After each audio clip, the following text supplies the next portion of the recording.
Rice सुभाणे पंहिंजी गाॾी ॾिजो कमदार लीमे ऐं हुनजी घरवारी खे तैयार करे छॾिजो। मां सुभाणे 10-11 बजे छोकिरी खे वठण वेंदुसि। मूंसां मूंखे पंहिंजे कननि ते एतबार कोन थो अचे त तव्हां सजावल जहिड़े हरीफ़ माण्हूअ खे मुतमइन करे छोकिरी वापसि था आणियो। सिजावल खान महल जो गुथल कोन्हे नवाब खान, बाक़ी हू तव्हां सां नथो ठहे त इहा अलॻि ॻाल्हि आहे। जवाननि जो न वटि क़दुरु आहे।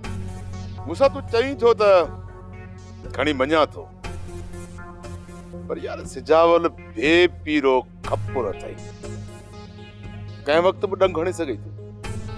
इन करे सजावल जी हर चाल ते नज़र रखजां। नवाब खान, मां मुरलियूं वॼाइण वारो जोगी न आहियां जो हो मूंखे ॾंगींदो ऐं मां हुनजे साम्हूं वेही हुनखे रीझाइण लाइ मुरलियूं वॼाईंदुसि।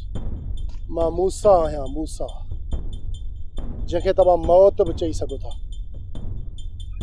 मुंडी चिथण में देर बि कोन कंदोमांसि। बसि तव्हां कमदार हुनजी घरवारी ऐं गाॾी तयारु रखिजो।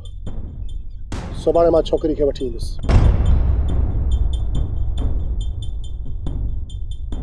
दादा, कुझु अचेव थी सम्झ में ॻाल्हि त सजावल मूसा जे हवाले छोकिरीअ खे कयो कीअं?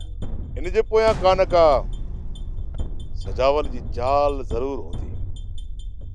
हाणे चाल कहिड़ी आहे इन ते सोचणो पवंदो, छो त सजावल बेमक़सदो त मानी बि कोन खाईंदो आहे।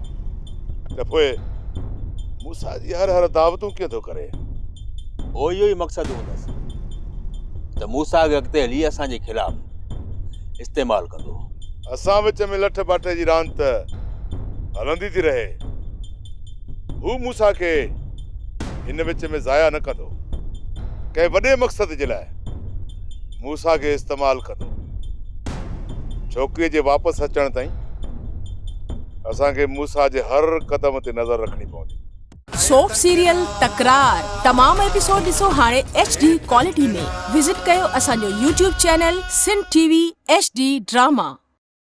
सब्सक्राइब कयो असांजो official YouTube channel Sindh TV HD drama ऐं वधीक अपडेट लाइ बेल आइकन खे क्लिक करियो।